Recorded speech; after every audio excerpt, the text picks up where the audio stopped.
Dr. Spechaug stopped running, breathing deeply and easily where he paused in the middle of the narrow, winding road. He glanced at his watch. 9 a.m. He was vaguely perplexed because he did not react more emotionally to the blood staining his slender hands. It was fresh blood, though just beginning to coagulate. It was dabbled over his brown serge suit, splotching the neatly starched white cuffs of his shirt.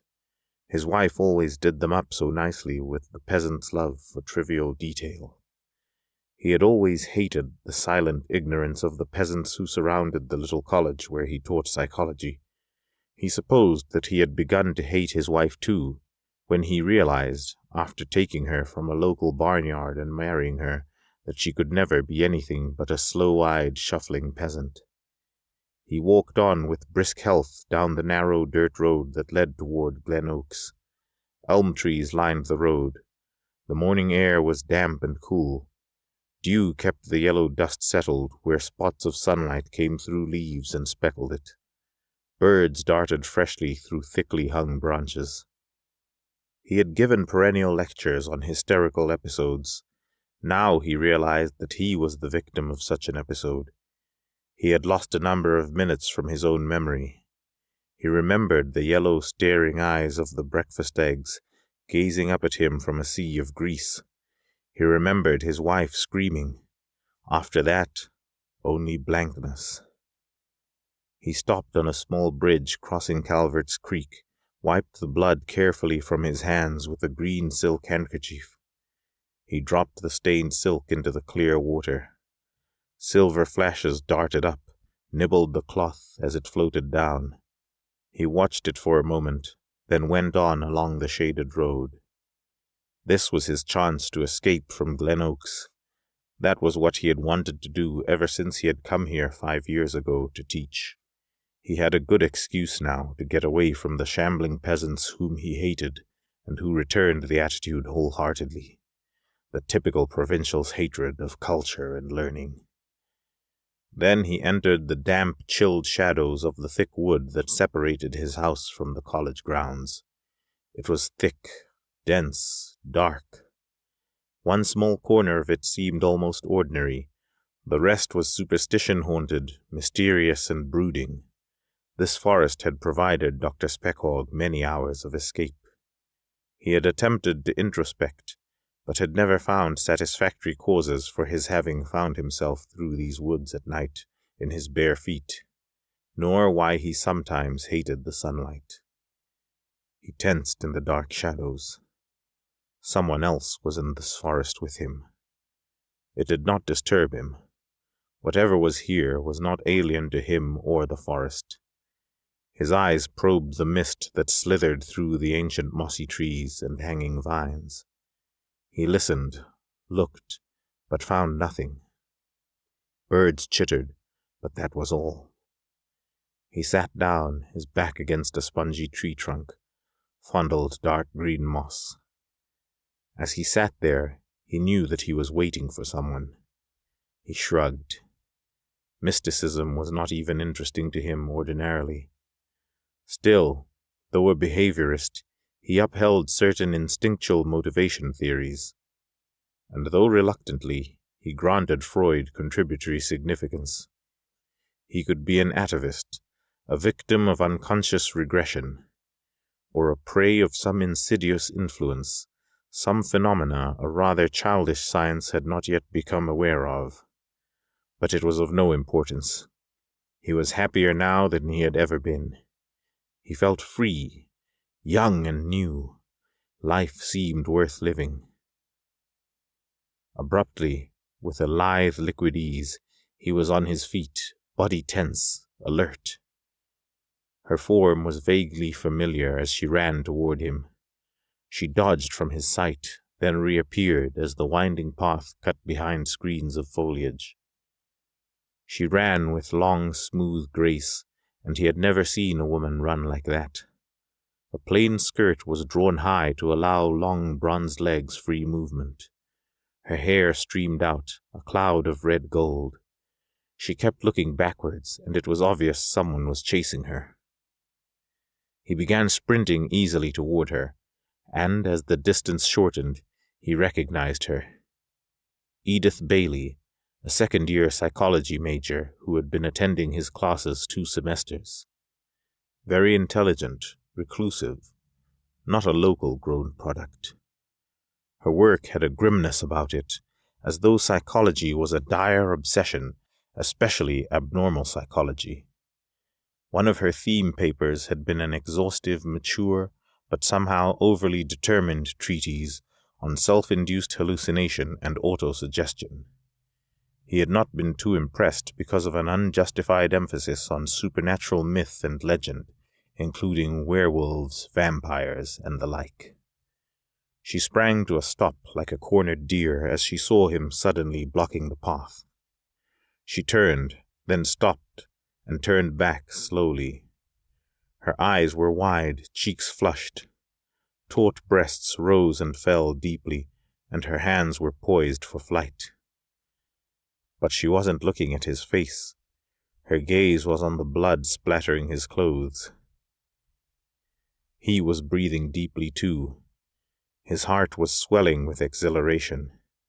His blood flowed hotly. Something of the whirling ecstasy he had known back in his student days as a track champion returned to him. The mad bursting of the wind against him, the wild passion of the dash. A burly figure came lurching after her down the path. A tramp, evidently, from his filthy, smoke-sodden clothes and thick stubble of beard. He recalled the trestle west of the forest where the bindlestiffs from the Pacific Fruit Line jungled up at night, or during long layovers. Sometimes they came into the forest. He was big, fat, and awkward. He was puffing and blowing, and he began to groan as Doctor Spechaug's fists thudded into his flesh. The degenerate fell to his knees, his broken face blowing out bloody air.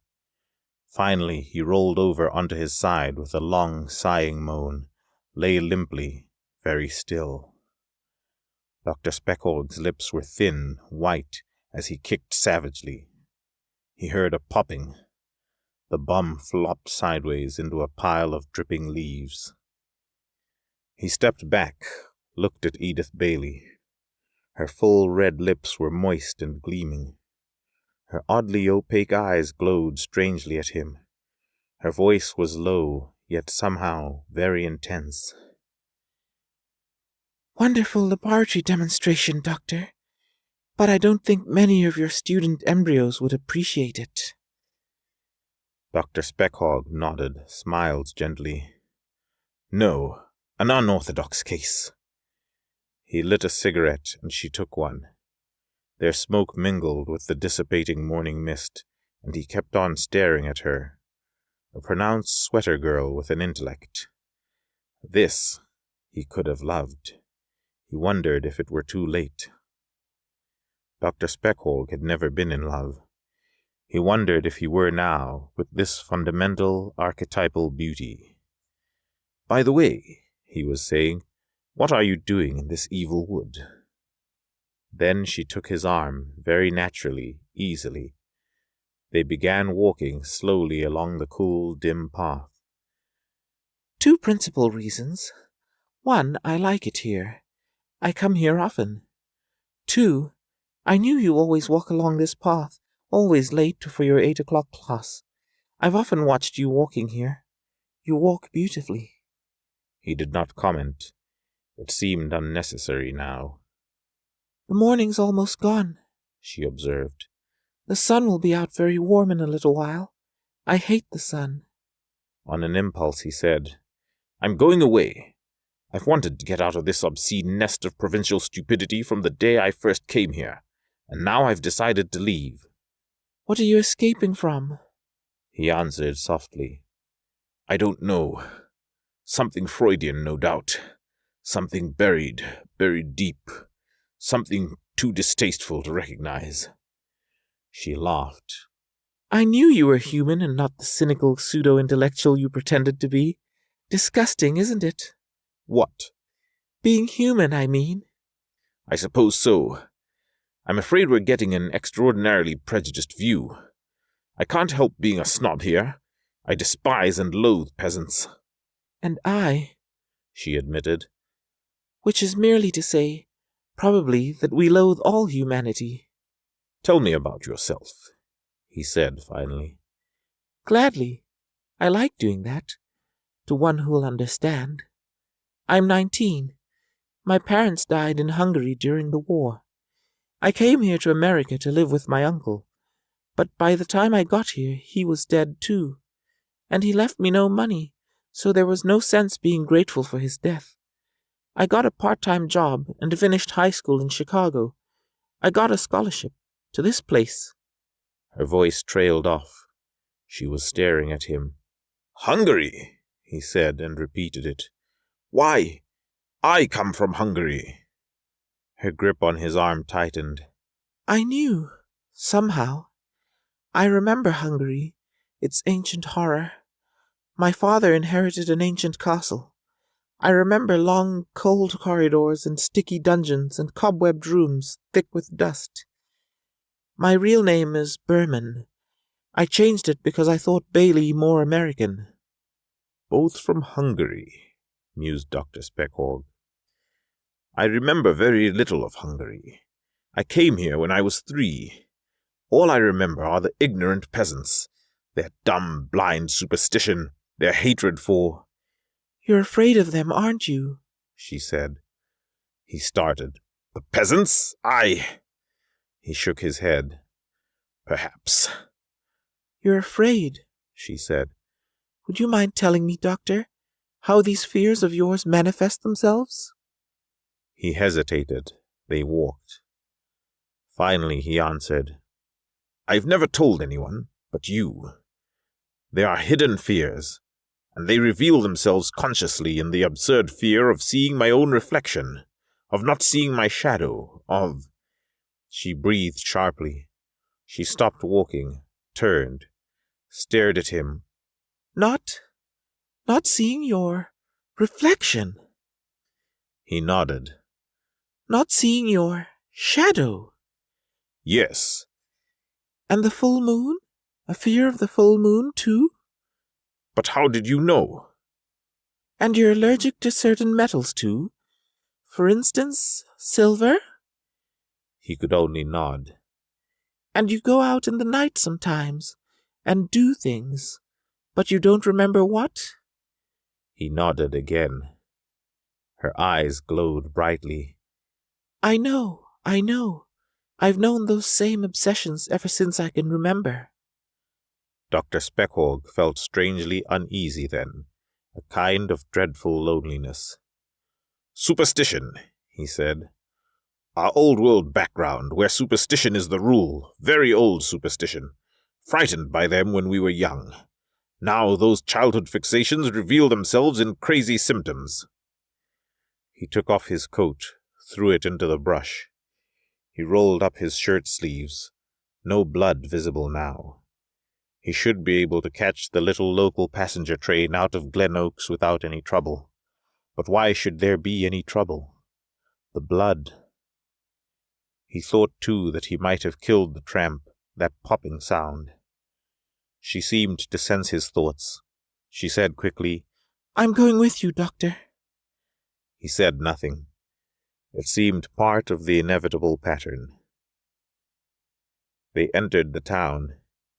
Even for mid-morning, the place was strangely silent, damply hot and still. The town consisted of 5 blocks of Main Street from which cow paths wound off aimlessly into fields, woods, meadows, and hills. There was always a few shuffling, dull-eyed people lolling about in the dusty heat. Now there were no people at all. As they crossed over toward the shady side, 2 freshly clothed kids ran out of Davis filling station, stared at them like vacant-eyed lambs, then turned and spurted inside Ken Wagner's shoe hospital. Dr. Spechaug turned his dark head. His companion apparently hadn't noticed anything ominous or peculiar. But to him the whole scene was morose, fetid, and brooding. They walked down the cracked concrete walk, past the big plate-glass windows of Murphy's General Store, which were a kind of fetish in Glen Oaks, but Dr. Spechaug wasn't concerned with the cultural significance of the windows. He was concerned with not looking into it. And oddly, he never did look at himself in the glass. Neither did he look across the street, though the glass did pull his gaze into it with an implacable, somewhat terrible insistence. And he stared. He stared at that portion of the glass which was supposed to reflect Edith Bailey's material self, but didn't reflect anything, not even a shadow. They stopped. They turned slowly toward each other.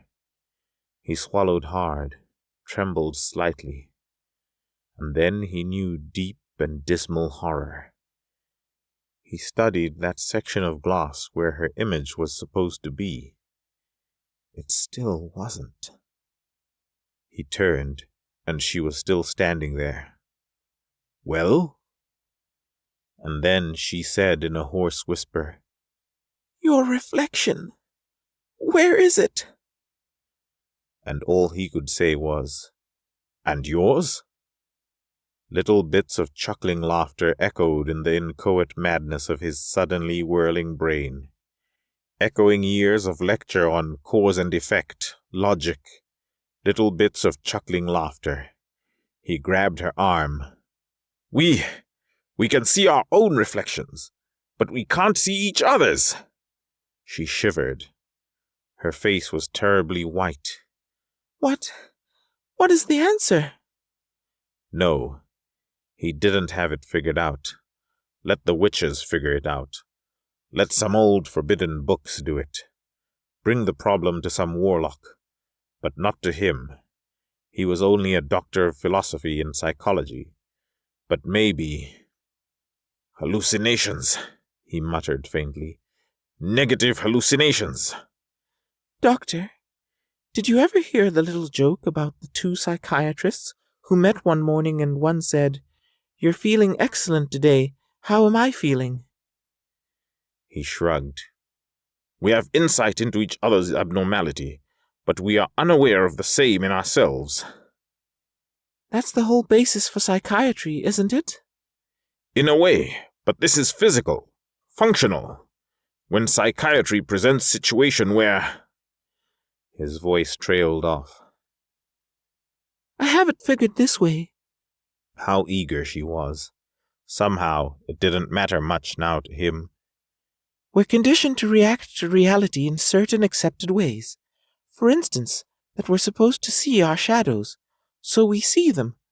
But in our case, they were never really there to see. Our sanity or normalcy is maintained that way. But the constant auto-illusion must always lead to neuroticism and pathology, the hidden fears. But these fears must express themselves, so they do so in more socially acceptable ways." Her voice suddenly dropped as her odd eyes flickered across the street. "But we see each other as we really are," she whispered tensely, "though we could never have recognized the truth in ourselves." She pointed stiffly. Her mouth gaped, quivered slightly. He turned slowly. His mouth twitched with a growing, terrible hatred.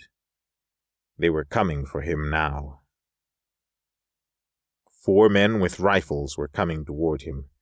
Stealthily, creeping they were, as though it were some pristine scene with caves in the background. They were bent slightly, stalking. Hunters and hunted, and the law of the wild, and 2 of them stopping in the middle of the street. The other 2 branched, circled, came at him from either side, clumping down the walk. George recognized them. The town marshal, Bill Conway, and Mike Lash, Harry Hutchinson, and Dwight Farringham. Edith Bailey was backed up against the window.